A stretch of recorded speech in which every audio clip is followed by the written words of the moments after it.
You've tuned in to Late Night with ISRA League's Grand Touring Championship, brought to you by the Z1 SimWheel LCD display software. You can get all these fine dashboards for your sim rig and a selection of handmade, custom-built wheels at z1simwheel.com. This is Season 10, Race 6. You can see it's dark, and you can see we're at Sebring. I'm Daniel Quaroni. Here with me tonight are Brian Carey.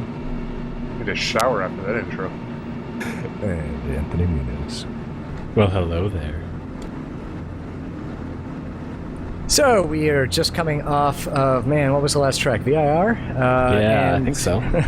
We've got Wyatt Foster here with 100 points, Daniel Gralty trailing with, by 16, but the interesting stuff here in the HPD is between Ryan Huff, Brian Carey, and Brent Biles.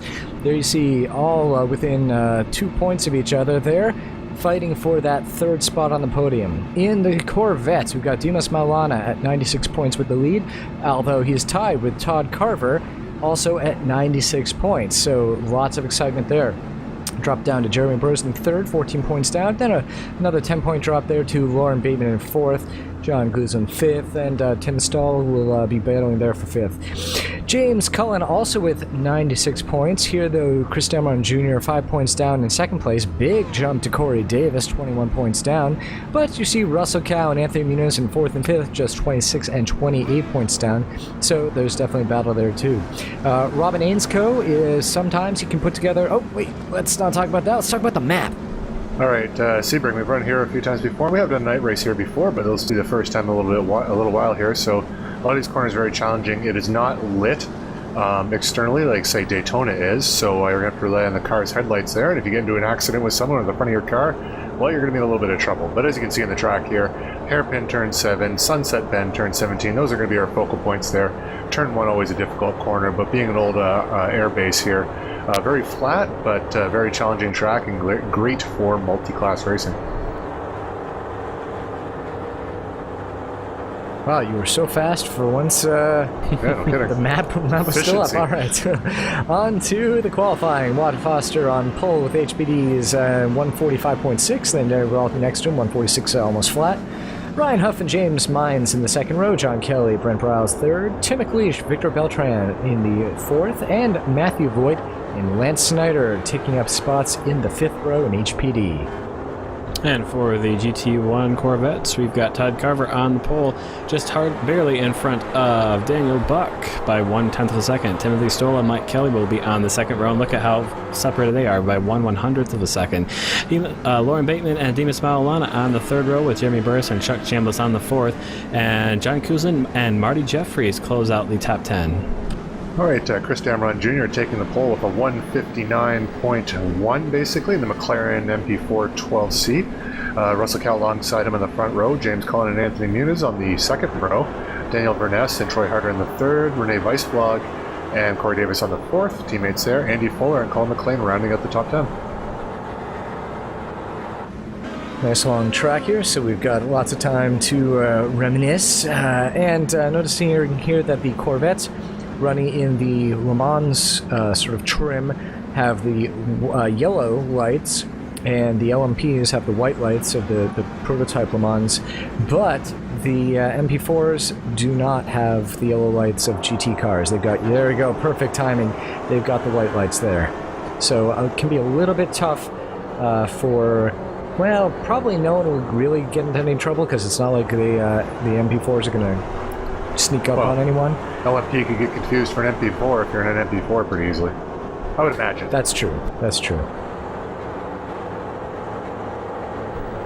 Yeah, it is a bit different since the last time we had a night race here. Last time we had the Corvette and Ford GT, I believe. So both of the Corvette and the Ford GT we have on iRacing run under the ACO spec rules, which give them the amber headlights, and the McLaren is under it's a separate set of regulations, the SRO, I believe it's called. So that's why there's a difference there. And as the LMPs make their way down the Ullman Straight, we are just about ready to go racing. That's be nice for a change. It'll be the first race of the year that I was not actually present at, so this will all be new to me, so you'll have to Pardon my shock and surprise as I see things unfold.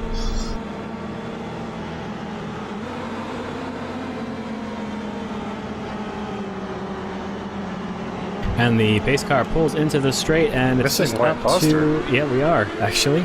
And good start there from the front of the LMPs. Looks like Garlty gets a nice start, fanning out 3 wide. John Kelly going to take a look going up on the inside, trying to make up a position.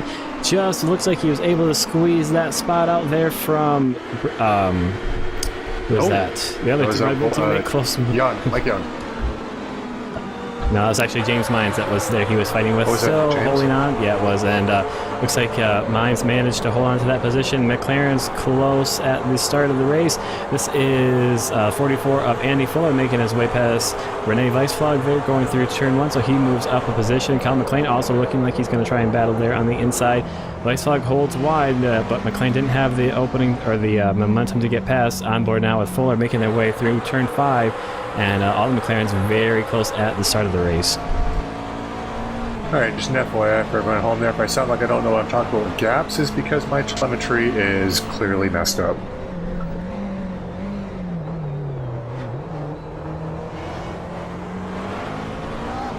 Actually, you are correct, isn't it? Is everyone's messed up? Yep, mine is too. So we'll have to ignore that and just go by what we're seeing on screen. Battle right here between nope, not John Kelly. It's Rene Weissflog and Colin McLean. McLean's going to take a look up going into turn 10.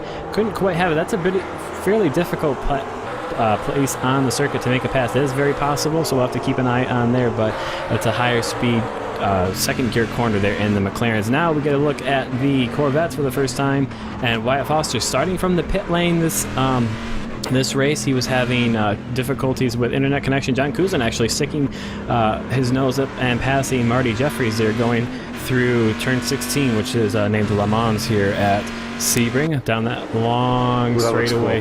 Cool. That's a great shot going down the long Ullman straight through the very bumpy turn 17, and looks like we've got, who is that, Daniel Buck leading the class for the oh no, it's he's got 2 lights on there, so someone, oh no, he's actually made it past. So looks like Stoll was leading that class, and he's managed to, he must have had a mistake there because he's dropped a couple positions.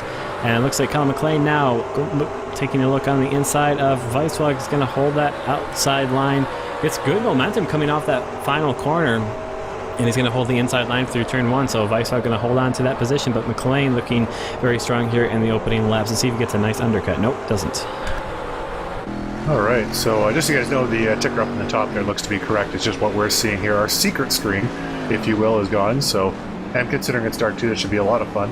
Tim Stoll is way offline right there. I just saw him go up the track, so that's heading down into... I'm going to pull the track map again, because with the darkness, it's going to be hard for me to pick up. Yeah, that was turn 7, so he took the escape road, which was technically the old hairpin that they took there back quite a number of years ago. So that's still there. It's if you miss your braking point, you can escape through that. Here's close battling here between number 74 as Rene Weissflog. He's putting some heavy pressure on Troy Harder there in the number 13 McLaren as they head down towards turn 10. Looks like a little bit of a gap starting to separate from the top 4 cars now between these guys, but there's the nice shot of all of the LMP2 cars heading down the Ullman straight. There's focusing on John Kelly. Looks like they've separated out quite a bit. Kelly. And Kelly's sliding it. Hopefully someone can see him. Looks like he got fairly lucky there. Okay, I thought he was going to go the wrong way, got all disoriented, but no, he's going back. Did a little bit of a donut there to get his car reoriented in the correct position, but I lost quite a bit of positions there. Yeah, it's just the British reorientated versus the American reoriented. Yes. And since Anthony is Spanish and German, that makes absolutely no sense. Actually, I don't know what that has to do with anything. But anyways, it's Colin McLean taking another shot at Rene Weissflog here, it looks like. Going down into Sunset. Rene staying to the outside. Looks like Colin hasn't, but Rene's going to... Oh no, Rene got a little wide there. I was going to say he's going to be able to power out of that. Maybe get a run at him, but he wasn't able to keep it as far to the inside as he possibly could and lost momentum on Colin. So McLean taking that position. Now we've got Chuck Chambliss battling with the 24 of... Is that... Dimas Milana. Yep, that would be Demas Maulana and So Chambliss. lost without my script. Maulana, or Jeremy Burris rather, running wide going through the turn 7 hairpin. Just couldn't quite get the car slowed down enough, so he's going to lose some time on Maulana. These guys fighting it out for the last of the podium spots here in GT1.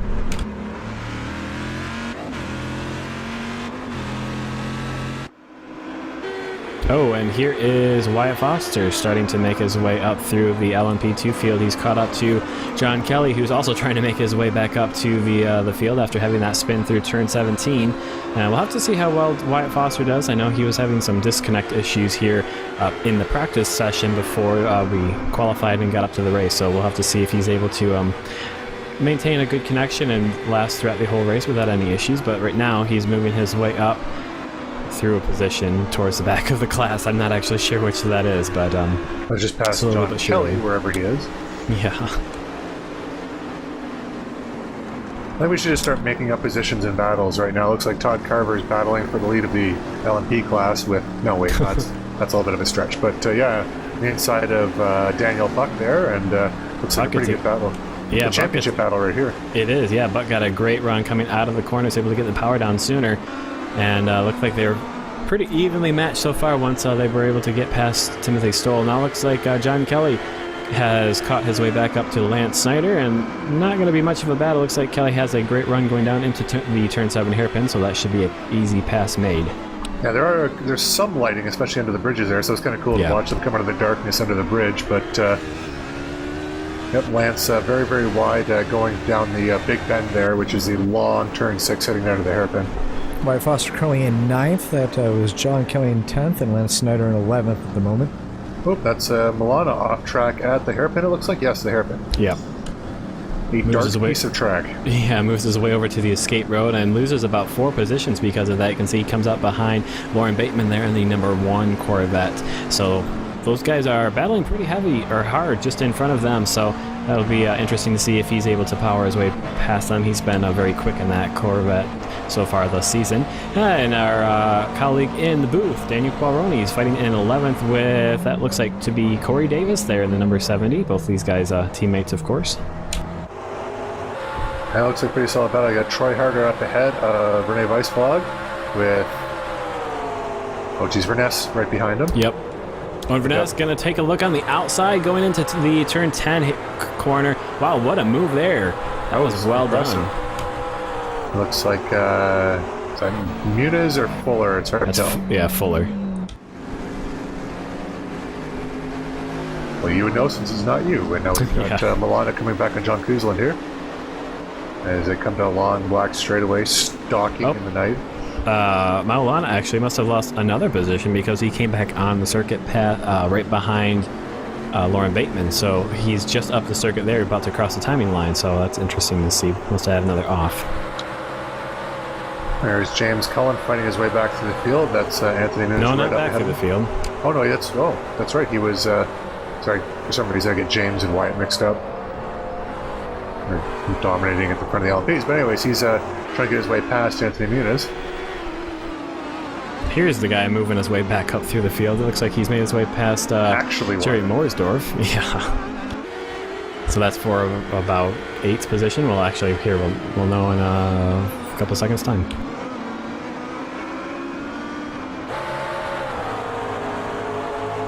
Yep, that was for 8th position. All right, now James Cullen still all over the back, and Muniz here. I actually know they started together on the second row, so Muniz was able to get a jump and able to hold position, and Cullen's giving him everything he has right now, but so far not enough going through, heading to the hairpin it looks like, but we're away from that and back to Tim Stoll and Chuck Chambliss.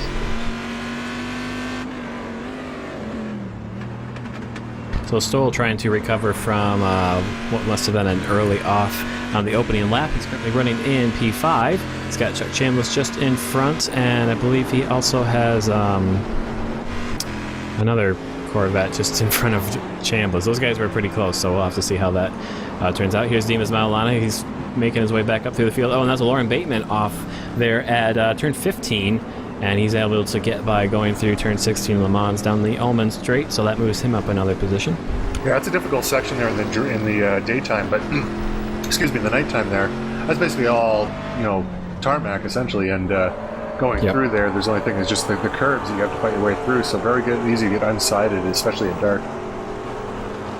Ooh, and a close battle here between teammates. Quabroni, ooh, nice move around the outside there, going through turn 14.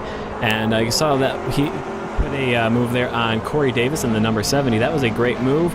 Davis a little bit on the dirt coming out of, what was that, turn 13, which is Tower. And lost his momentum, and Quabroni took a nice, bold move up on the outside. That was great. Verness, meanwhile, looking to put a move on Troy Holy Harder. opposite lock. Oh. And he held it. Wow, good. That was good He driving. lost a lot of time, but man, that was he was crashing there for several seconds and was able to bring it back. All Yeah, right, on so board with, Foster's up to Beltran now. Yeah, this is a fight for 6th position, so he's managed to move up. Well, how many? I think there are 11 cars in the LMP class. First time we've been on board with him, I think, all year, just because he's so far up front. The director does not care, so it's nice to see what White's been doing. And the front nose of Andy Fuller as he's battling with Renee Weisflock. And random comment, first one of the race here is those hockey fans out there. Jaromir Jagr is old. I mean, really old. Definitely is your Brian Carey's random thought of the race, brought to you by Z1 Simwheel. Oh, there'll be more. That was just the first one. Yes, that was a nice pass there by Colin McLean, taking advantage of Renee Weisflock going just a little bit wide as Fuller made his pass on him. And that was a passive opportunity back with Dimas Maulana fighting his way back through the field. But yes, Z1 Simwheel has gladly stepped up their sponsorship to promote or to sponsor more random thoughts of the day from Brian Carey. So that's always good. And no, you actually don't get more merchandise for the Clean Driver Award. It's just no. I get nothing if I for had it. more time, what I would do is I'd record when he says those things and bring up a nice little Z1 Simwheel LCD display with the random thought in it. Just in the corner of the screen there. Tim getting very loose coming through turn 1 there. Actually, that'd be good. That's how the professionals do it on TV there. They'll have all that stuff prepared ahead of time. We just kind of let it fly here in the ISRA commentary box, but looks like we got, is that Jerry Mooresdorf, it looks like, judging by the red there, and John Kelly right behind him. They battle for a certain position. And here's a battle for another position with Victor Beltran and Matthew Voigt. Victor should be now down to 7th, I think, after White got by him. And now he's down to 8th position as Voigt makes his way past going into turn 17. That was very well done.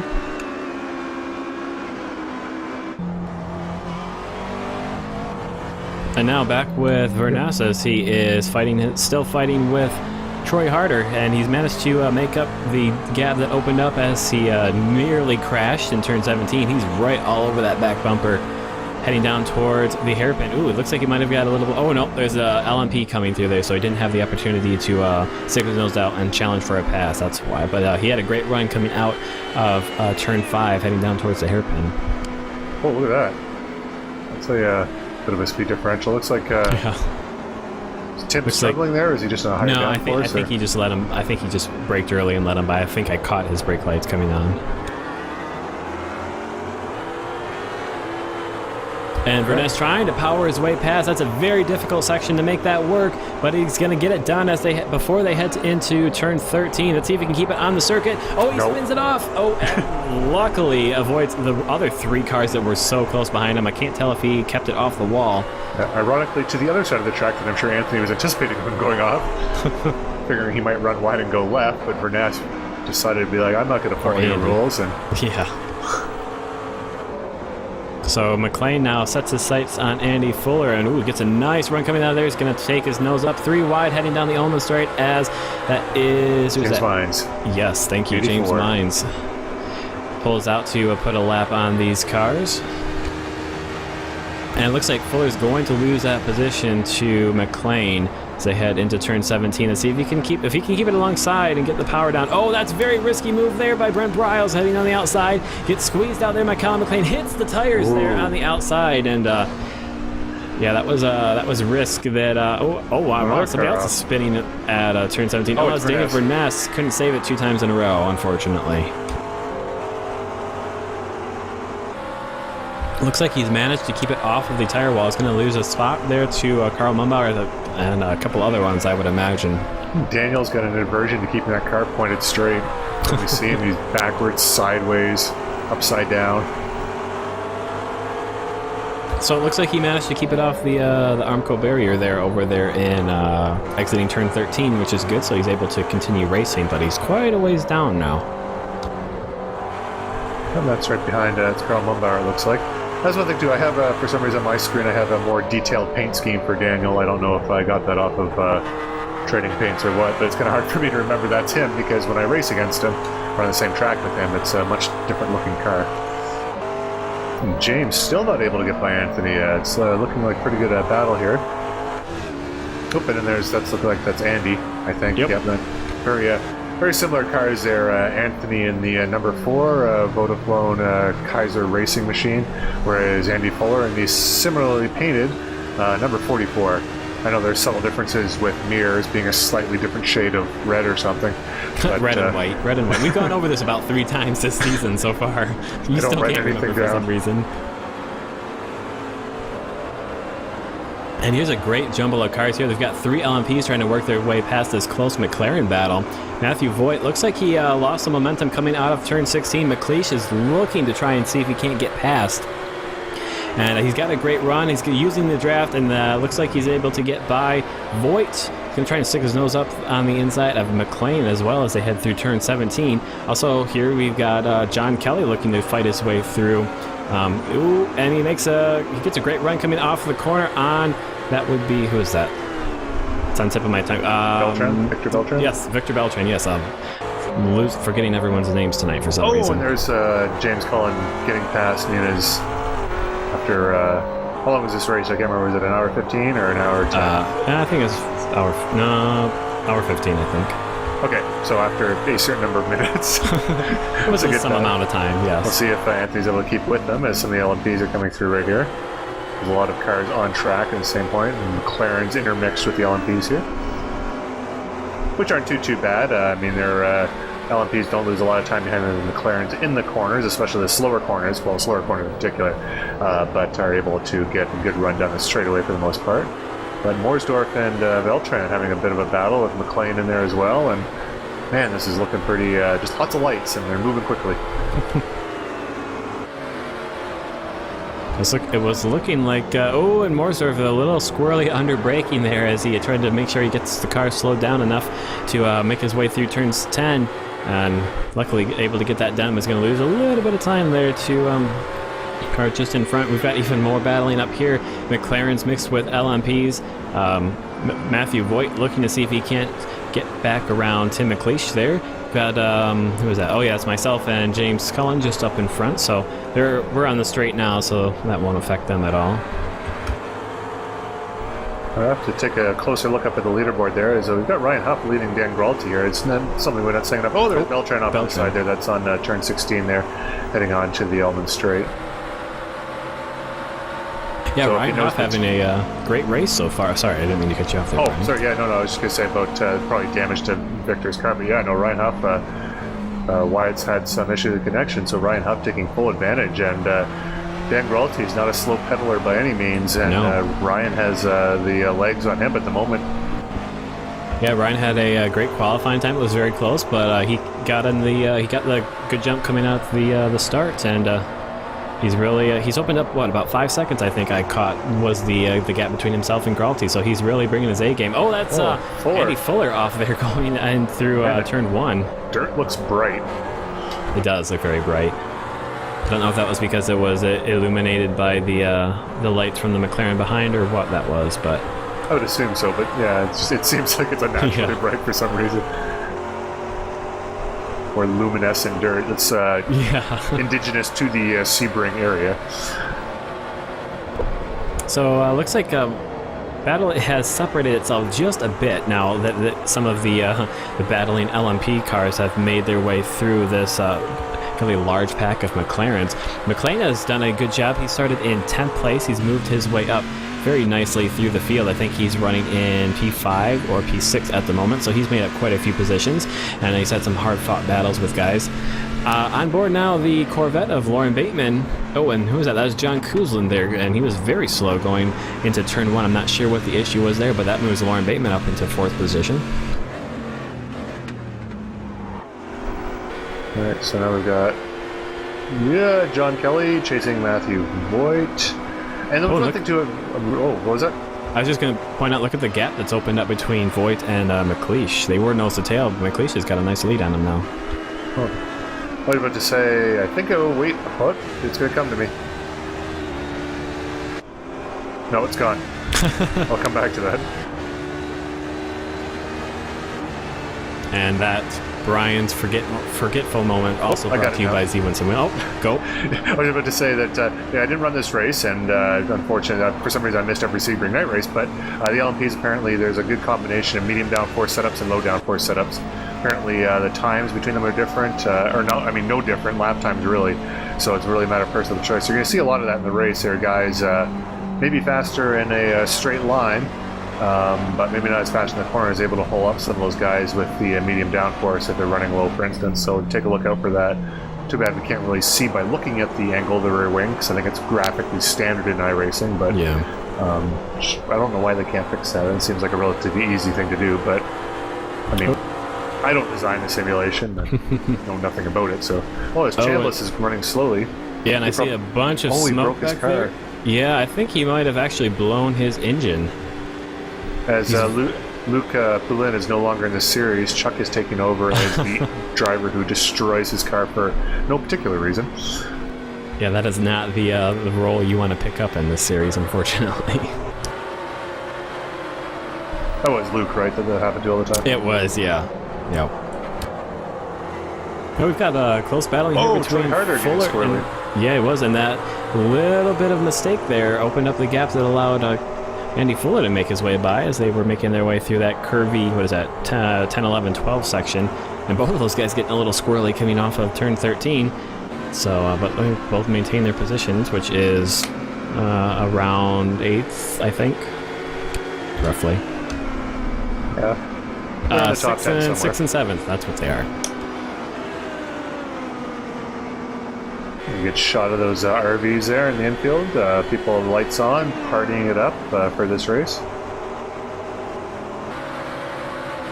We have a loyal group of followers there, and you're all listening right now, so hello and thank you for listening. But a little group of partying followers here who actually, hopefully there's a drinking game being incorporated into this in some fashion or another. We'll let you set the terms here. We don't want to dictate how you do that in your own home, but or local watering hole, if you will. I'm sure you can come up with something. Yeah, lots of possibilities here, any number of things. Let you guys brainstorm. Actually, if you guys want to put in the comments here below the video, I forget you can do that, then by all means throw some suggestions out there and play along with your friends at home. The ISRA League GTC drinking game at home. Nope, still waiting.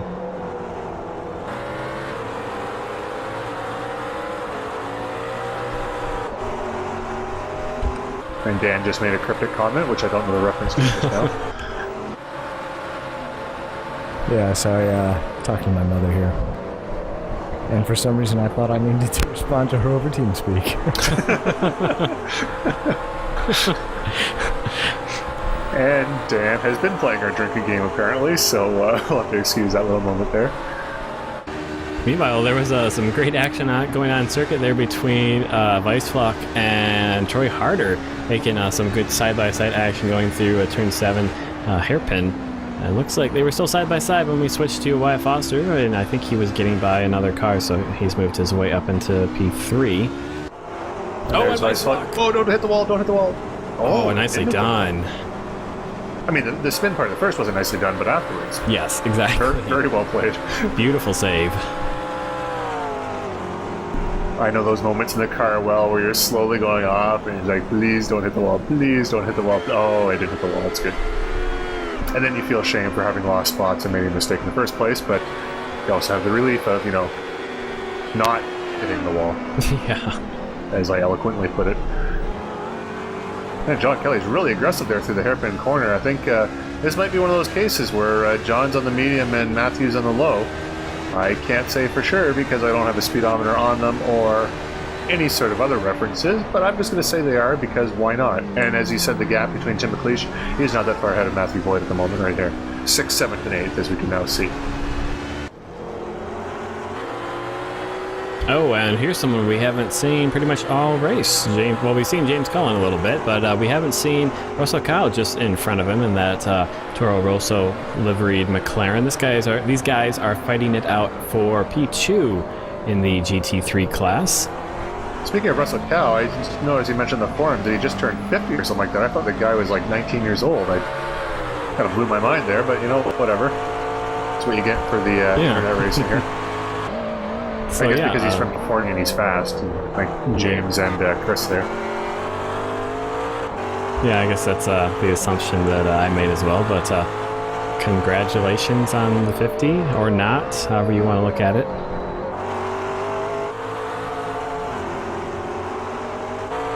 Also with my youthful voice and Anthony's, I'm not going to say not youthful voice, but he's about 12 years younger than I am, so, or 10 years, I don't know. How old are you now? 22, so how old does that make you? There you go. 13 years younger than Dan because he's really old. Anthony is anyways, he's a year older than I am. Half a year probably. I'm older than you are? Wow. Yep, I know. That's what a lot of people are saying right now. Oh, and what a great look up on the inside.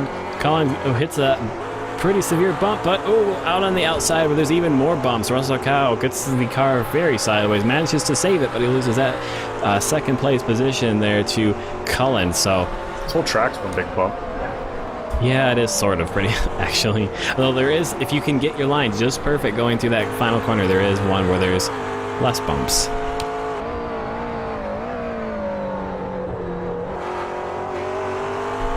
Although Russell Kyle is really pulling right back on the rear bumper of Cullen as they make their way through 3, 4, and 5. So I'm board now with Cullen. And we're looking at, well, I guess what the driver sees, not any cars that he's following. Looks like the GT3 leader. Oh, look at that. Russell Kyle up on the inside. Had a great run coming out of turn 5, but overshoots. Let's see if he can hold. He managed to keep it on the track, and he's got decent momentum if he can keep it on the, but he's going to be on the outside as they head down into turn 10. But you see on the brakes here. Let's see if he does here. Yeah, we've seen one pass on around the outside in turn 10 already. Let's see if he can do it. Oh, I think a little tiny tap there between the two cars, and that manages to somehow send James Cullen around instead of Russell Kyle. So that was an interesting incident there. Unfortunately, it really separated Cullen from Russell Kyle. James will be back there. I'm sure he's not entirely happy with that, but it was mostly good racing there. And in fact, I don't know if a little bit of netcode came into play there. It's kind of, yeah. I know we've mentioned it before, but boy, it does. It's the prediction code of iRacing because we're not all in the same area. Has to kind of predict what the car does, and sometimes it causes severe contacts where none should exist, and that may have happened there, or maybe Russell just destroyed him on purpose. I don't know. I can't say for sure.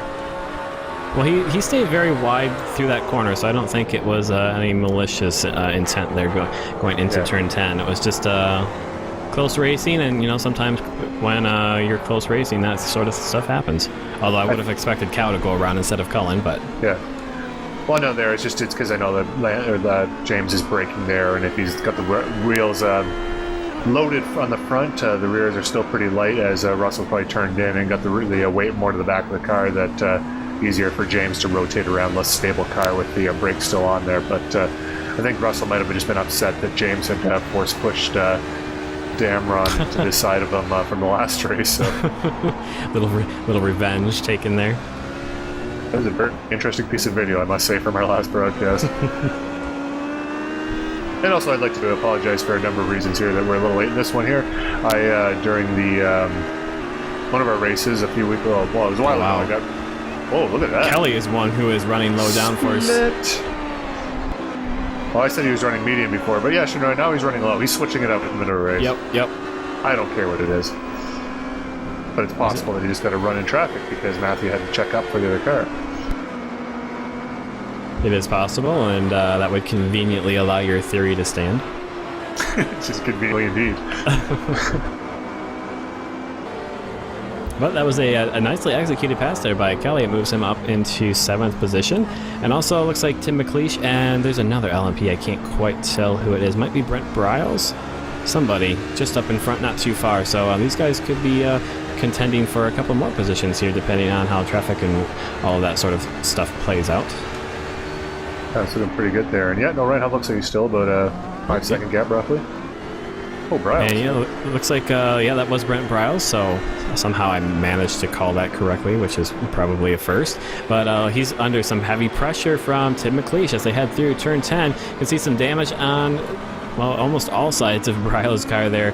Remember, he was pinched off there exiting turn 17 when he tried to, I think, make it almost 3 wide on the outside. So looks like he managed to somehow survive that without any suspension damage. Probably has some sort of aero drag or some sort of thing like that. Ooh, that was a interesting pass. Yeah, it looked like John Kelly tried going to the inside of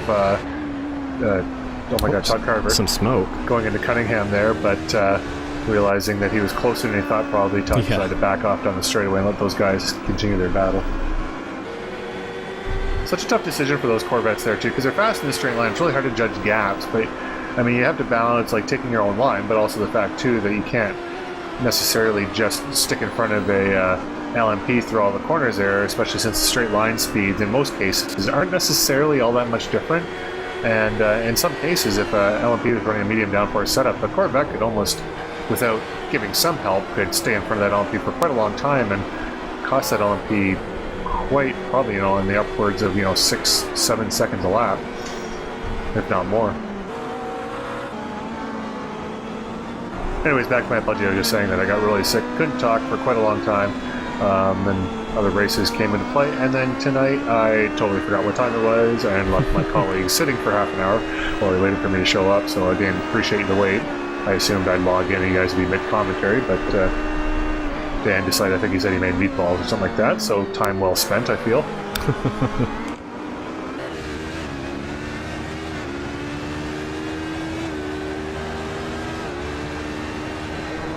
Also, NHL playoffs are on, and there's just nothing. None of the games are close right now, and it's very disappointing.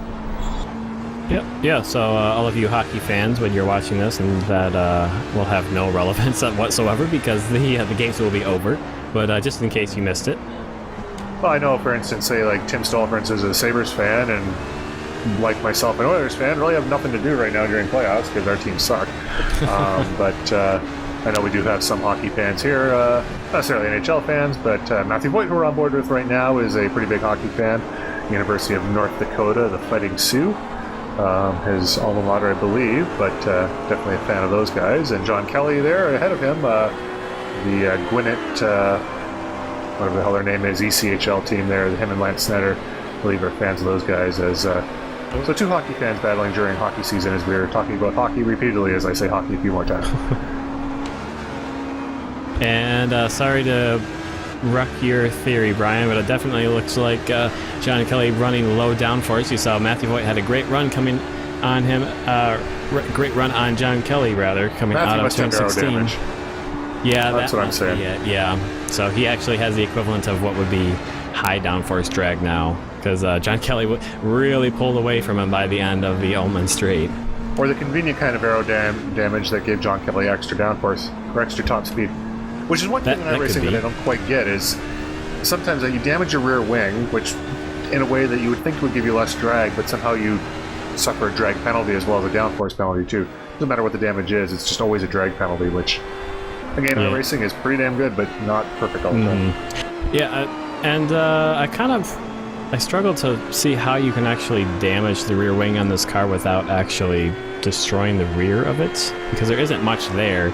And it seems like to actually bend the wing in any meaningful way, you would have to take a pretty severe hit to the back of your car. Yeah, and then get up there, and I don't know, the damage model here is obviously not the top priority for guys who license cars here. Don't necessarily like to see their cars all smashed up, but it is from time to time fun. Although I have noticed the McLaren and the Kia are actually fairly good in the damage model. I don't know about the actual physics of it, but they've stepped up their game a little bit in the visual department, which is kind of nice. If you remember back to Interlagos, where Colin decided to run a lightweight version of the McLaren, that was a example of missing pieces on the McLaren. Yes, indeed. And then back, I think, at Zolder with, I think it was Dimas Milana, where his car disintegrated for no apparent reason. It reformed itself, luckily. But the nanobots took care of that. But, Weissflug getting very wide there. He's given a little bit much room. That's the second time I've seen that. We're going around Sunset, going a little too wide. And actually through Sunset, we're talking about the bumps before as they go side by side. I think he might have enough speed this time on Troy Harder to hold the position, but we'll see in just a second.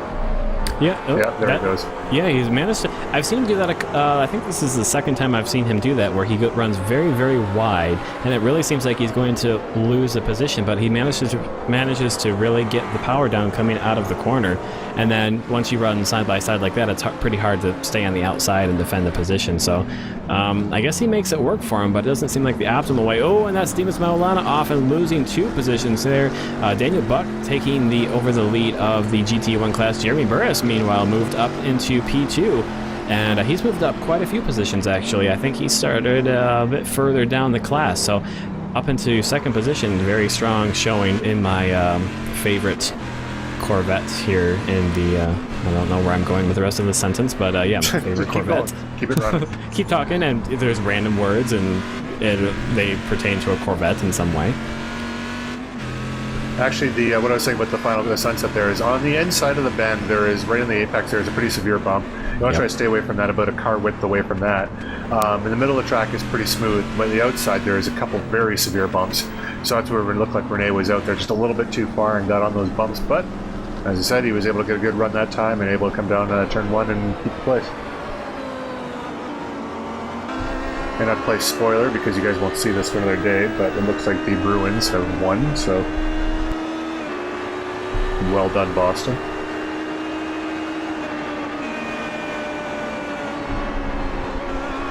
Tim McLeish, who's number 6 from the Toronto area, who Boston just laid the gloves to, probably not happy as we speak, but during the race he doesn't know about it because this race was well before that, so he's probably happy in his knowledge that they have not been beaten yet. And Weissflug diving into the pits. It's actually a good shot of someone entering the pits. We don't normally get to see that all that often.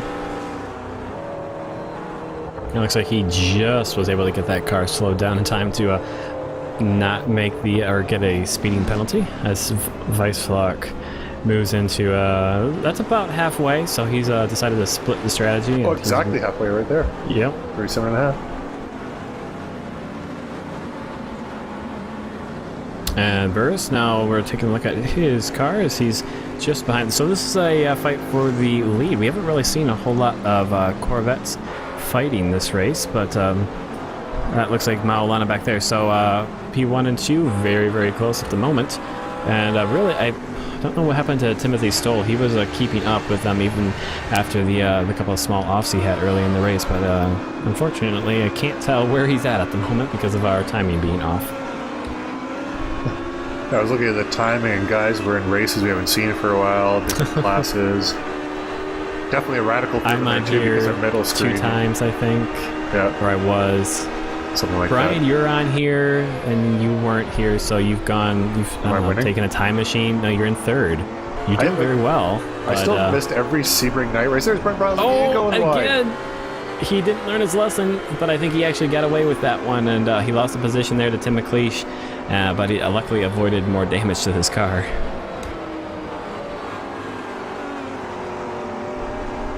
Oh, that was a big wiggle there from Chris Dameron Jr. First time we've seen him. He's comfortably leading the GT3 class at the moment. Owen McLeish off at turn 5. That's going to, I'm assuming, make him lose a position back to Brent Briles. There he is on the outside challenging. Yep. Yeah, let's see. Yeah, and Tim not able to keep it on the inside to try and out-braking maneuver and challenge. So, unfortunately, just got that position back, but lost it a couple corners later. When here's Stoll, we were wondering where he was at. I still don't know where he's at. Oh, it looks like he's got the 3 marker lights on, so Looks like someone may have pitted the last lap, so that's temporarily elevated him just a bit. There's Jeremy Burris just pulling out of his pit stop, so he's fueled up and ready to finish out the last 37 minutes, or 35 minutes rather.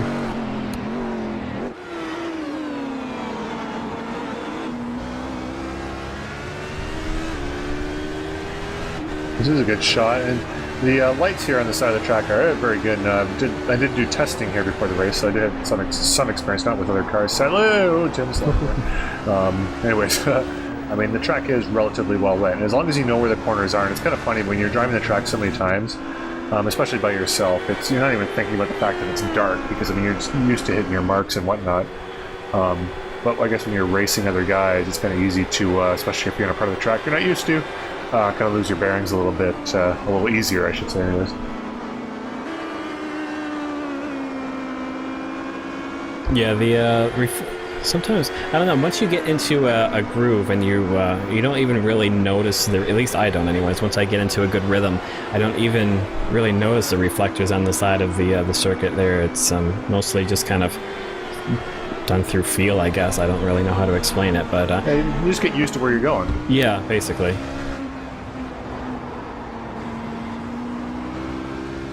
That's why it's hard sometimes if you have a little bit of a moment in a corner where you slide wide or scrub off a lot of speed, because you kind of judge things about, where your gear shifts are, where your braking points are. Yeah. And some of the incidents like that, for the next couple corners, it takes you a while to get your rhythm back. There he's Colin. Looks like he's coming into the pits. Colin McLean. Yeah, that's a good point. If you, it's really great if you can get into a strong rhythm here at a night race. It's I think the laps tend to fly by quite a bit faster than they do in day races. But yeah, like Brian pointed out, if you make a bit of a mistake, even if it's really not a big one, it throws you off your rhythm, it can be really hard, at least for me anyways, it can be really difficult to get back in the proper mindset, get back into a solid rhythm. It can take a couple laps for me sometimes. Oh, and that's a late move there by Brent Browse going into turn, what is that, 15? Yeah, 15, I think, there. That's on Daniel Verness. I'm not sure where he's at the moment, but it looks like he's mostly by himself right now. Hey, you saw that pit stop with Colin McLean, obviously taking a minimalist approach to his Scottish heritage there, and you can barely see that St. Andrew's cross on the top of his car. But if you look really closely, really close, you can see that it is there. So next time we have a outside shot of Colin's car, let's see if we can try to find that game at home as he comes out of the pits. Luckily, Dan has a powerful enough computer to be able to crank the graphics up to a higher level, so we can see a bit more detail, and hopefully we can catch that flag on his car. Yeah, it's kind of hard to pick out sometimes. Especially here at night, makes it a little bit more difficult.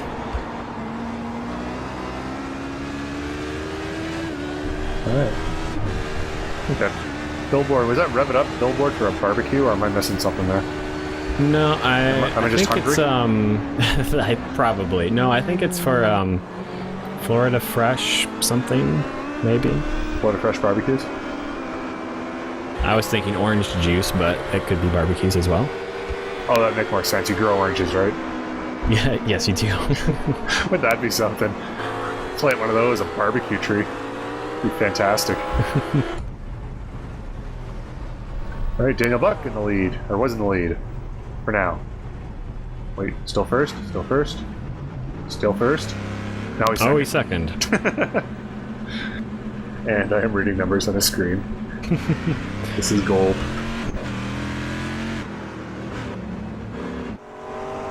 And just send this as an audition tape to Sports Center. You'd be a shoo-in for a job, I would think. Oh, that's Tim McLeish off there at turn 13 or 15, and just stopped and sitting there. I'm not sure what's going on there, but McLeish not moving. Oh, and this is fairly significant here. We've got LMP leader Ryan Huff in the pit lane. Oh, Dan Gralty, also Gralty, yep, also in the pit lane. Oh, Gralty's there as well. First. Wow, and Huff's still in the pit lane. Oh, I remember doing that myself last year. Yeah, I think he might have taken too much fuel, or he's having some sort of issue. That's going to cost him quite a bit of time, it looks like, because Gralty came in from third place as you could tell by the lights there on the side. So Huff was leading as far as I'm aware. We haven't really seen much of that. That's a nice pass there by Daniel Verness. I don't think he's made his pit stop yet. You guys probably know more than I do because we're kind of looking at the screen here, and I know that when I watch races at home or whatever, I spend a lot of time looking at the ticker as well. So for some reason, the commentary, I'm not used to looking up there, but there it is on the top, showing the McLaren standings at the moment.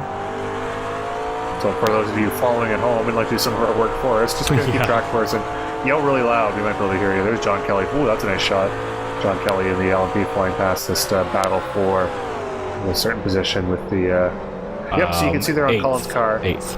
Just very carefully there. If you look really closely and squint your eyes, you can kind of see the St. Andrews cross there. It is kind of hard to see because he has a dark car and it's dark right now, and you definitely can't see it now, but... Based off the patron saint of Scotland, St. Andrew Gibson. And this Brian's history lesson also brought to you by Z1 Samu. Yes. That was a play on word. That was a Braveheart joke there, just in case anyone was...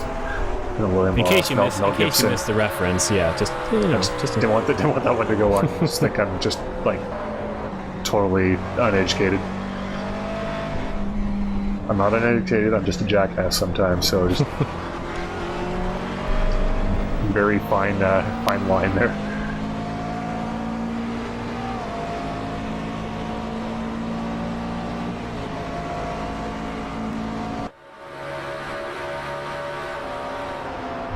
Alright, so there he is, driving around, Colin McLean, chasing down Daniel Verness.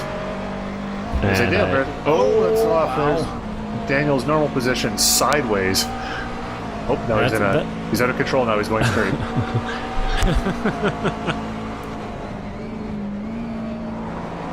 Wow, I'm surprised Colin wasn't able to catch up and take advantage of that. That was a big mistake. We probably had that holy crap lift there, and I wasn't able to anticipating the certain demise of Daniel Verness without realizing that he was racing Daniel Verness, and that's his natural car orientation. Oh, and James Cullen pulling into the pit lane from third position. As you know, in these McLaren MP412Cs, there's the optimal, there's slip angle, which is like the deflection of the tires in relation to the direction they're pointed. So there's optimal slip angle. If you look at the graph, it starts off the optimal. It kind of just dips off the optimal and kind of goes down to a point which we reach the DV point, which does stand for Daniel Verness.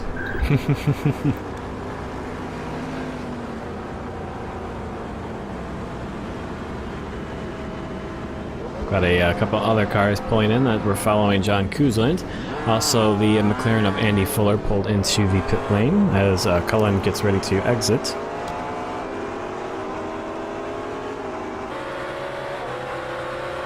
Looks like McLaren has a bit of front-end damage there on his McLaren. I'm not sure, doesn't look like it's really affecting him all that much, but definitely is there. So he ran into somebody at some point. Oh, and McLean spinning coming out of turn 16. I think he tapped the wall just a bit. Maybe, maybe not. No, he still has his wing at least. I'll have to see if he goes into the pit lanes. I wasn't quite able to tell if he broke the suspension and the car was crabbing just a bit, so we'll have to see. Couldn't quite tell. It was too quick. He went away from the shot a little too quickly.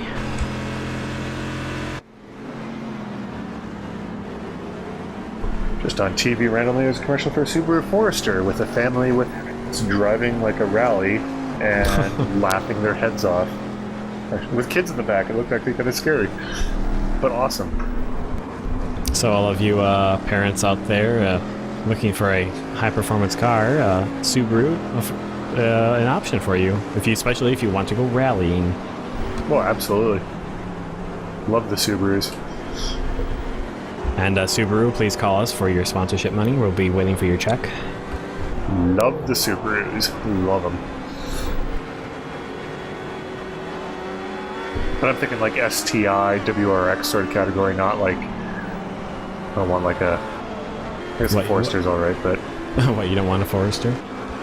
Yeah, I could use one, I guess. There's a dealership just down the road from me, so I guess if Warncliffe Road dealership in London, Ontario. If you guys want to, as we're just seeing Stephen Clark there, he knows who that is. But if you guys want to send me some brochures so I can browse through there as Brent Briles comes into the pits. And maybe set up a rally day so Brian can test out the different Subaru models, see which one works best. Yeah, and I'm going to need them tuned properly for my visit. Oh, look at that Lance Snare coming in the pits and Beltran coming up behind him, taking the position, but you can see the difference in speed there. Now you've got Ryan Huff. How far is he back? Oh, I think we just saw Daniel Gralti there up ahead. Ryan Huff is in behind Lance Snyder, and Ryan Huff is chucking. He is trying to gain that up. I'll see if we can catch the gap up the top there. You guys already probably know it because you're watching and we're just dumb commentators. But we'll look at that for you and see what it is.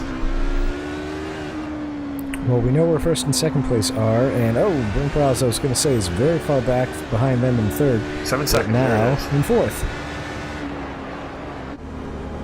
Oh, and that's Renee Weissflock off at... in the wrong direction. Where? Somewhere, yeah. Looks like he took a bit of front-end damage, possibly rear damage too. No, it looks like the car's driving fairly normal. Looks like a corner of some sort. Oh, it's like turn 3 or something. Oh, where is that? Yeah, Yes. it was. Yep, because that was heading down towards the hairpin. So good call there, Dan. But it looks like he managed to get away without too much suspension or any suspension damage. However, Daniel Vernaz will not get away without suspension damage. That was a heavy hit into the tires. No, that was his usual line. Wait, He's good. Oh, He's gold. okay. You meant to do that. So that's one of those things where in real life there'd be nothing left of that front end, but here in iRacing, yeah, it bounces off. He's good to go.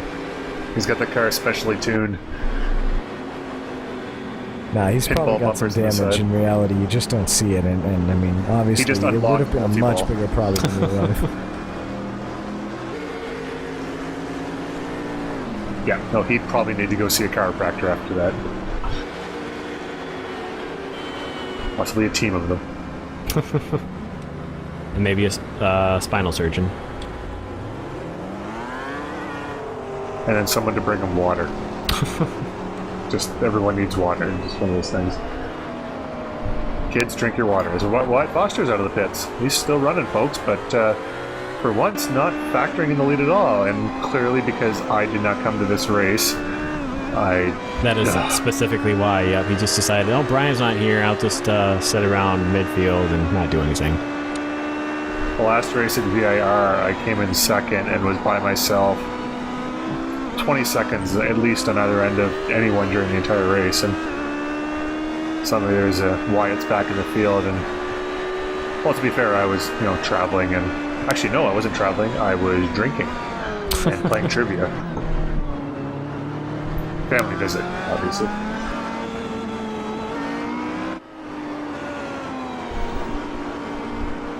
John Kelly in that. There, it was seven positions right there. It's on the screen. Perfect timing. Thank you, Ticker. Brought to you by Z1 Sim Wheels. You can see it right up there, top left of the screen. Look at that. Z1 Sim Wheel. It's right there. I know you can't see me right now, but I'm in the booth pointing.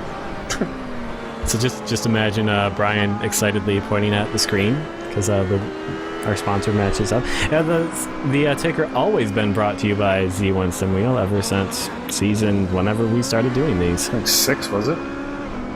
It could be, maybe. So next season will be our 5-year anniversary or 5-season anniversary. Whoa, that'll be over a year at least, anyway. Well over a year, because that was a 16 race. It was like a year and a half we've been doing this. I've lost count. Track. Oh, whatever. me too. Forget who I am sometimes. Breadcrumbs to find my way home.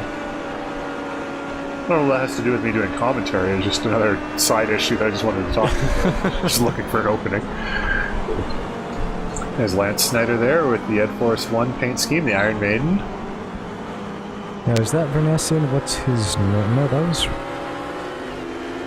I haven't noticed Verness being logged as in the pits, but I haven't been watching that closely since Well, that's Damron. You guys were pointing out the ticker and I was watching it. It's the sleight of hand. Action on the track. Look at the ticker. Look at it. Look at it. Okay, good. Do you see what just happened? No, because you're looking at the ticker. That's how the good magicians do it. Alright, well, we've got the McLarens here, so let's see where Verness ends up. He's still on the track eighth. somehow. Yeah. McLean is as well, so apparently he survived damage. So we have, like Brian pointed out, the magicians use sleight of hand. Apparently those guys are real magicians because their cars still work. Yes. Yes, indeed.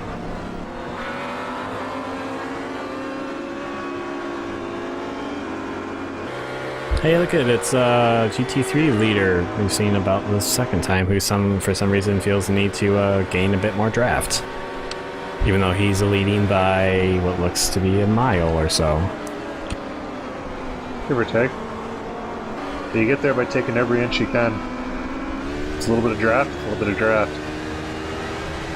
If it's running Russell Cow off the track, then, well, it didn't work out too well. And that was James's fault, clearly.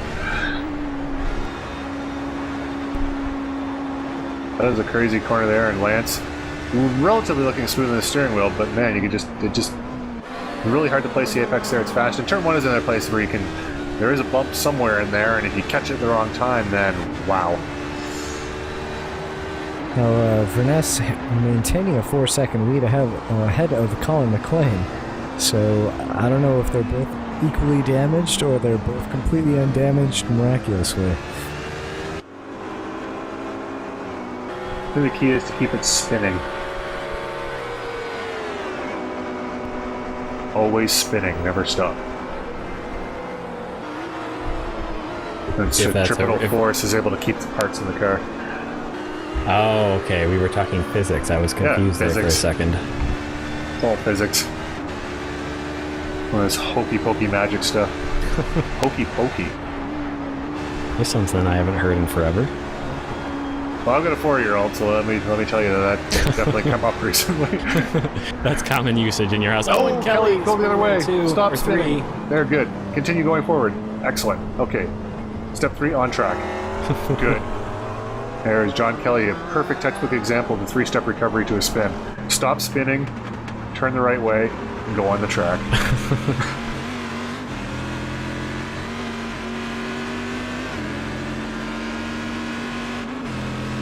Well, on board with Jeremy Burris, who's managed to stay in that second place position in GT1 after pit stops have cycled through. And he is not too far, about 2 seconds back behind GT1 leader Daniel Buck. So that is a fairly close battle still with, 17 minutes and 40 seconds left.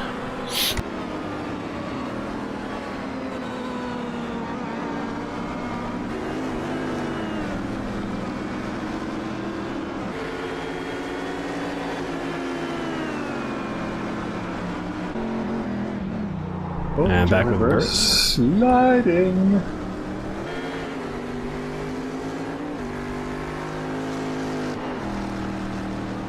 Unfortunately, this was recorded before the most recent sound release. update, Yeah, but These Corvettes are badass now.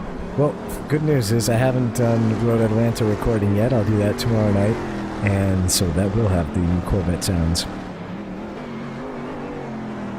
Look at the brake glow there in the front of that Corvette. That was kind of cool. It's not a perfect effect yet, but does look really neat. They're the only car here whose discs glow, and I don't know if it's because I guess the McLarens are just much more efficient, much better brakes. ABS, perhaps. But no, They're not going quite as fast, but don't they have still. steel brakes? Well, so does the Corvette. I guess, good point. But, yeah, I think Dan's right, because I have seen McLaren drivers get their brakes to glow at, I forget where. It might have been when I did the Daytona 2.4 and I was watching the replay of that, because I have seen the McLaren brakes glow. They do glow at some point, but it seems to take quite a bit to get them to do that.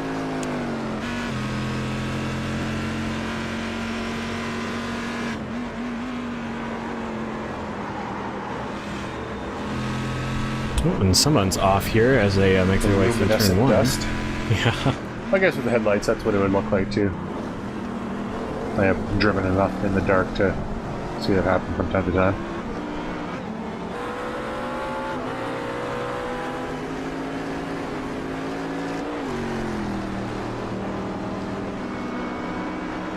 Oh, there's Wyatt Foster there, just behind this battle for the lead in GT1, so he's still around and driving. I'm not sure where he's at the moment. He was 2 laps down the last time I looked. Put him pretty far back there. Ah, okay. So I'm not sure what happened to him. And it looks like his car is pretty much undamaged, so I'm not sure, maybe he had a disconnect or something happened, but not really in the hunt at the moment, but hopefully he doesn't really interrupt this battle for the lead, although it looks like Colin McLean. So there he is. He's still around, and well, he might not be around nice anymore. Tap there. Wyatt just destroyed. I think Wyatt's lights are gone. Oh, but McLean, I think, just barely made it out of there. Yeah, Foster's lights, I'm pretty sure, are gone from what I could see there at that quick shot. I didn't realize they did that. That's kind of cool. It sucks when it happens, but... and it all, let's just say right there, that's, like I say, Wyatt's 2 laps down and Colin's still kind of in a battle there. That's not ideal to have happen sort of unnecessarily there, but... Oh, is that him with his headlights still? Can't... Well, some of the headlights. Yeah, I don't know if it's him or Pair not. headlights. There's 2 of them. Matches up with what you'd expect to see from a car with headlights. Yeah. Good point. Okay, yeah, good point. My deductive reasoning right there.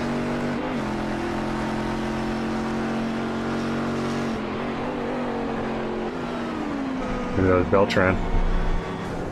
I heard someone explode. It looks like... Oh, and that's Verness off there at turn 3, I believe. Yeah, that's Verness. Or no, wait, is that... Yes, No, it is. yeah, it's Verness.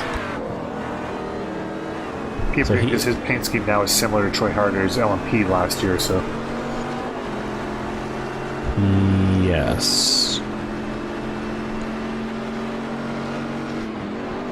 And I say yes because I can't remember. Sure. Why not? If you say so, I will believe you. My word has been impeccable this race. It's always impeccable. Is that the right word, impeccable? Oh no, it's kind of late. Just so you know, it's about 10 after 10 right now. I know this is when we normally race and my mind should be sharp, but people are listening to this and are familiar with my Watkins definitely race. going the wrong way. Who is that? Marty Jeffries, possibly? It was someone in the We'll car. pretend that was Marty Jeffries, even if it wasn't. Yeah. But here in the GT3 class, Colin, it seems to have closed the gap up enough between himself and Russell Cow finally to have the director decide that he wants to focus on them for just a bit. You can see Cow up there entering the hairpin just now with that is the Corvette of John Kuzlin just behind. Oh, and Verness also taking his normal line going through turn 16. Yep, just keep spinning. Keep spinning. Oh, he stopped spinning and he's in trouble. Uh-oh. Someone And called remember the, to corner follow marshals with fire Brian's extinguishers. remember to follow Brian's 3-step plan to Stop recover. spinning, Yep. point straight, get on the track. And you too can be a champion like me. Except I'm not really a champion. For this promotional bit, you are a champion. I am. You can be what I don't know, 3-time world champion Brian Could be an Carey's asterisk. 3-step plan to recover from a spin. .com. That's a very long URL. There is no website as such. But if one of you wants to make that a website, go ahead and send it to us. We'll be sure to link it in the next broadcast, maybe. Maybe Brian can send you a picture of him doing a thumbs up or something What? to put on it. Didn't like where that was going. A thumbs up Like, what are you is fairly signing me up harmless. for? Considering how the broadcast started, I was a little worried.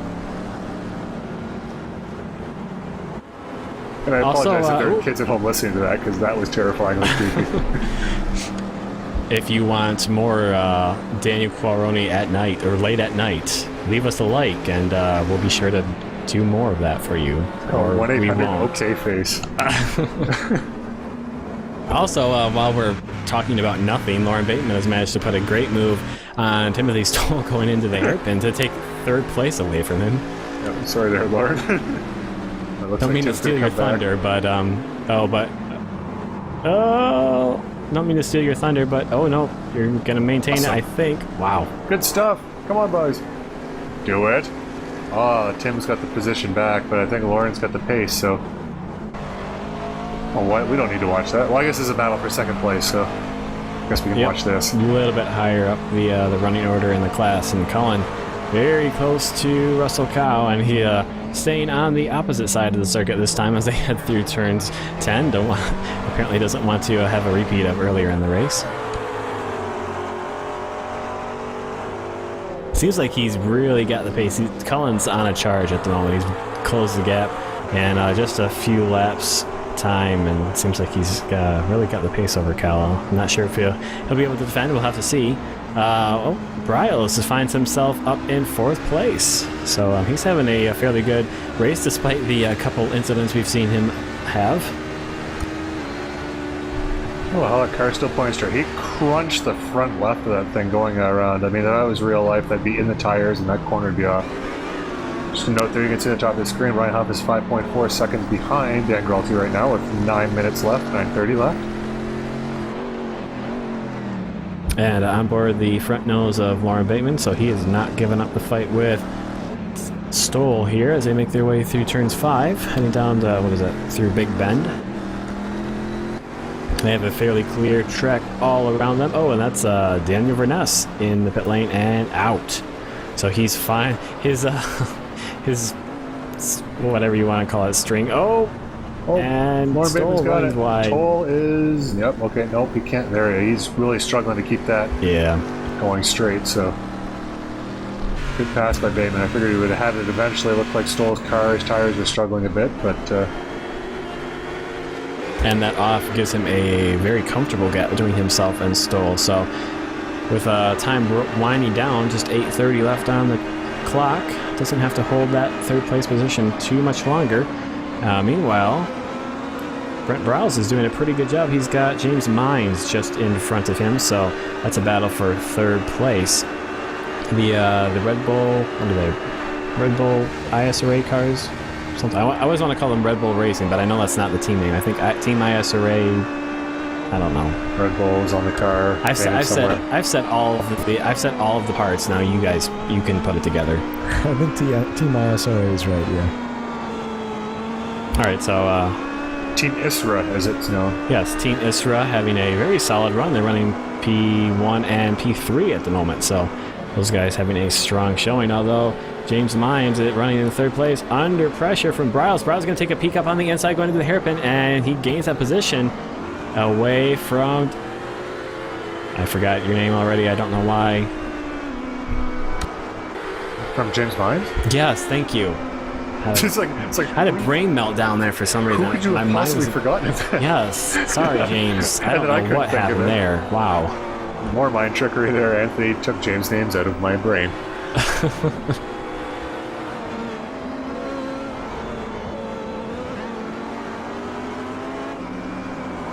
Yeah, James Mines, thank you, Director, for putting that on the screen so I don't forget again. Just going to see if he can catch back up to Brent Bryles. Just a little bit of GT traffic just in front of them, but really not going to play a whole lot. I think we'll get past on the straight. Or will it? I don't know. He's got a great run there, and as long as he doesn't get shut down by the GT traffic, he'll probably have it here through Sunset. He's on the inside. And he's alongside, and there he goes. Bryles got picked huge there. And he's on the bump. See the bump there? Whoa, nice. Nicely done. That was a pretty, you saw a perfect example of right there. What is this? That's the back. That's looking behind Jeremy Burst's car. That's Sebring without headlights. Or at least they're in the front straight with some lights, but good lord, it was just all of a sudden cut to engine noise and darkness. Someone's gonna come jumping out of the woods at you. And just now down to 6 minutes. Cullen still has yet to get around Russell Cow. Cow doing a great job of defending. Actually, he's been able to build a bit of a gap between himself and Cullen. Not much. Well, it's probably only a couple car lengths, but technically a bit as a unit. Yes. Why does Donald Trump sell mattresses? He does? Yeah. Swear to God, just saw it on TV. Are you Trump sure it's the same mattresses. Trump? Are you sure it's the same Trump? Oh no, yeah, oh no. He was sitting on the damn mattress. I guarantee you it was him. That is a sight to behold, I'm sure. This looks like another picture. He just under the mattress. What a weird, messed up man. Anyways, James Cullen and Russell Cow. And Mr. Trump, if you'd like to sponsor one of these cars, I'm sure these two gentlemen would be very grateful. I don't think he's going to sponsor our commentary, though, unfortunately. We just helped him sell maybe a mattress. If anyone bought a mattress because of this broadcast, please let me know, because I Yes. feel extremely bad for having suggested it. I think John Kelly was out of position on Jerry Moore's Yeah, I think it was. We've pretty Yeah. much given up on like racing. It's just there's cars there and they're driving around and They're having fun, I think, and sometimes they're passing. So yep. again, the ticker is up on the screen for you to look at. Where apparently we can't be bothered.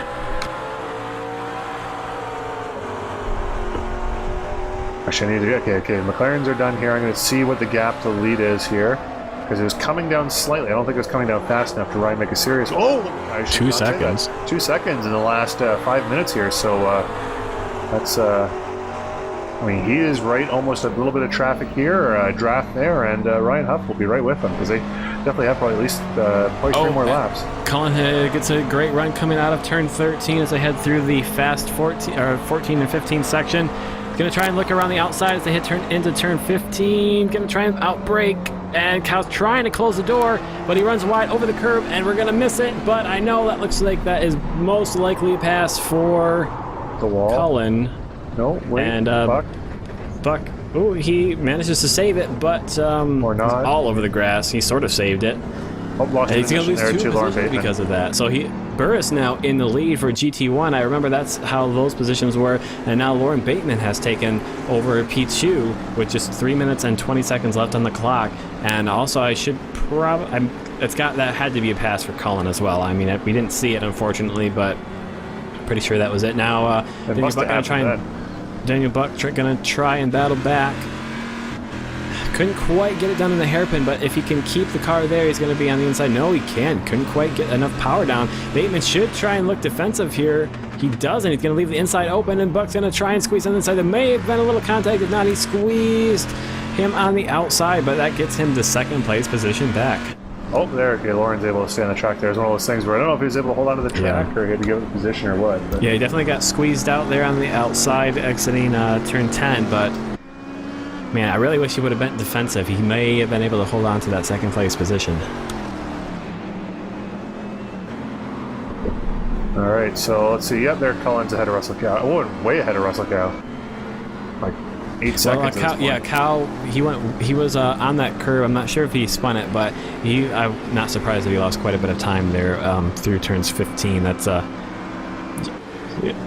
pretty high curve there. If you go on the outside, it's not meant to be used by the cars, really. It's just kind of defining what the circuit is. So it's very possible he could have spun the car trying to maintain his momentum.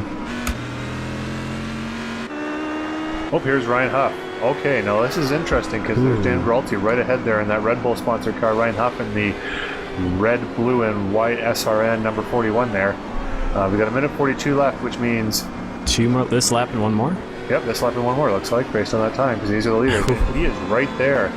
He is hustling. Look at that. You see him sliding around that corner there. He is all over Daniel right now. I don't know if Daniel's going to be able to do anything about him. Oh, and he's got a great run coming out of turn 5. Let's see if he can use the draft heading down towards the hairpin. Gralte's going to have to be defensive, hold that inside line. Look at the momentum that he has. He's going to drive right on past. But there's braking. Let's see if Gralte can come back the inside. He's still on the inside line, but it looks like Huff's going to have the momentum going into the next corner, and that's a pass for the lead, folks. We don't see the likes of that very often, especially in the top of the LMP class, but look at that. Let's see if Gralte can come back now. I think just Ryan Huff on such a big charge there. Gets it done. He's wide. Almost overshoots his braking there. Manages to get it close to the apex at least, but it's going to leave him a little bit off. No, he gets back on line. Okay, so managed to recover it there, but that was a close call. Go away, Corvettes. Well, actually, is this a battle for the lead here? No, that's Carver and Todd Milano? Carver, and I don't think these guys are fighting at all, are they? Carver's 3 laps down, I think, the last time I looked, which was a while ago, I'll admit, but... Oh. Then what are we doing? Go back, LMPs. I don't know. Oh, there's LMPs right there, we can see They him. luckily stumbled into the shot. Oh, but we're Carver back. staying well out of the way of the lead battle, which is good heads-up driving on his part, and Maulana kind of holding the inside of the track there. Okay, he's over to the side now, and you can see a bit of a gap opening up there between Gralty and Huff, whom we'll switch away from that now because these guys, I think this is Stoll and Kuzlin, so these guys must be actually battling for position. You'd hope so. Yeah, I hope so. Because otherwise... What the hell are we watching this for if not? And that's looks like Kuzlin got a nice run coming out of turn 16. See if he can pull right up and alongside. I don't think he's going to be able to do it. Let's see. Oh, he's going to take a little peek. A little bit too far back to actually make a move there as they head into turn 17. Meanwhile, in the top of this class, Burris is the leader, and he's leading by, 35 seconds, I think that said. So, well done, Jeremy Burris. That is a very strong result for my favorite looking Corvette. Actually, yeah, it looks like Demas and Todd are battling in 9th and 10th, 3 laps Really? down. And Oh. that's a championship battle, so I mean, all the points count, so that battle is important to those two. And Maybe John's last chance. Yeah, I have to assume that at the top of LMP2, Ryan Huff must have started pulling a gap because we're not looking at them right now. So what a charge he put on to catch up at the end as Kuzlin's got to take a peek at the inside. No, couldn't quite get it done under Good braking. racing. Good racing. And it looks like Kuzlin, because he was offline going through the hairpin, lost quite a bit of time to Stoll, but Stoll, not sure if he was offline or what was going on there, but lost quite a bit of time, and he's running a little bit wide running through turn 10. Kuzlin looks like he's Not a lot of room better here, though. car at the moment, but yeah, there's really no room to make a pass here. Up then we got, looks like James Mines coming up. Whoa, it's Kuzin. Okay, it looks like Ryan Huff. Well Victory done. for Ryan. I think that's his first ever ISRA win. I think. I'll have to double think it check on is that, too. but Yep. in all series, actually. So well Even done if it's there. not, congratulations. I don't think we've seen him pull an overall victory in GTC, so well done. Yeah, the domination of Wyatt Foster has ended. And Tim Stahl. Oh, is he out of gas? I don't know. He must be. He's gotta be. very slow. Yeah. That's what Kuzlin pushed him into it. I mean, he had tried to keep the position, but he's also trying to save gas, and he chose to try to keep the position. That's what happens. You make the choice, and sadly, Tim was not going to be able to, well, he's going to be able to coast around to the finish. We'll see. And this is a battle for a position, I believe. John Kelly, Yeah, Matthew must be. Voigt, right to the end. Oop. Lit dirt. And I think that's probably going to be the end of that battle there, unfortunately. We'll finish the lap, I think. Oh, Dameron someone taking wants to- the GT3 victory. Victor Beltran going to park it, I believe. Yep, and Colin McLean McLean pushing. Totally not a legal racing move, but that's cool, and I'm sorry, I guess. And well done to James Mines, taking P3 in You can't do that, can you? LMP2. Like, I mean, in real life. I don't Like in the think so. bonds. No. Pretty sure that is not allowed. Oh, and here's Matthew Voigt coming around Top for 5th 5. position. Well nice done. job. Good finish. And John Kelly also having a strong recovery race after having some issues early on in the race. Finishes second. Burris wins. There he is. Well done, Jeremy Jeremy Burris. And I guess we'll do the points now. Yes, we will. We have Wyatt Foster with 125 leading, and that drop week is simply he had a perfect a first place win in the back pocket that he could pull out to replace this one with. Daniel Gralty sitting there in second. Ryan Huff, however, elevating himself. If you recall, there was that close battle for second and third, fourth. And then in the Corvettes, Todd Carver with 119 points. Jeremy Burris and Dimas Milana down in second and third by 12 and 15 points down. So Jeremy Burris, with those much-needed points, catapulted him up above Dimas Milana. And in the McLaren, James Cullen holding on to the lead over Chris Dameron Jr. by 2 points, and just extending their lead above the rest of the field. Russell Cow there in third with 20 points down. Anthony Muniz right close behind him, 4 points down in fourth, though, so something could happen there. Well, this has been Uh-oh, here it comes. Yes. Sebring at Night. Earmuffs, kids. I hope you all will join us for next week when we go to Atlanta. It's going to be a 2-hour affair. Can you last that long? Oh, that's so good and bad at the same time. And then on to Watkins Glen, Brands Hatch, and finishing up the series at Road America. Yeah, I liked watching that race. It was good. It sucks I wasn't able to be a part of it, but Sebring at Night was... One of these days we'll get you to a night race at Sebring. Yeah, Just keep voting for it. will do. All right, well, thank you, as always, to Anthony Muniz and Brian Carey for their outstanding commentary, to the admins and the racers here at ISRA League for making all possible. Come join us, be one of them at israleague.com. And finally, to our sponsor, Z1 Simwheel. We will see you all again next week. Have a good night.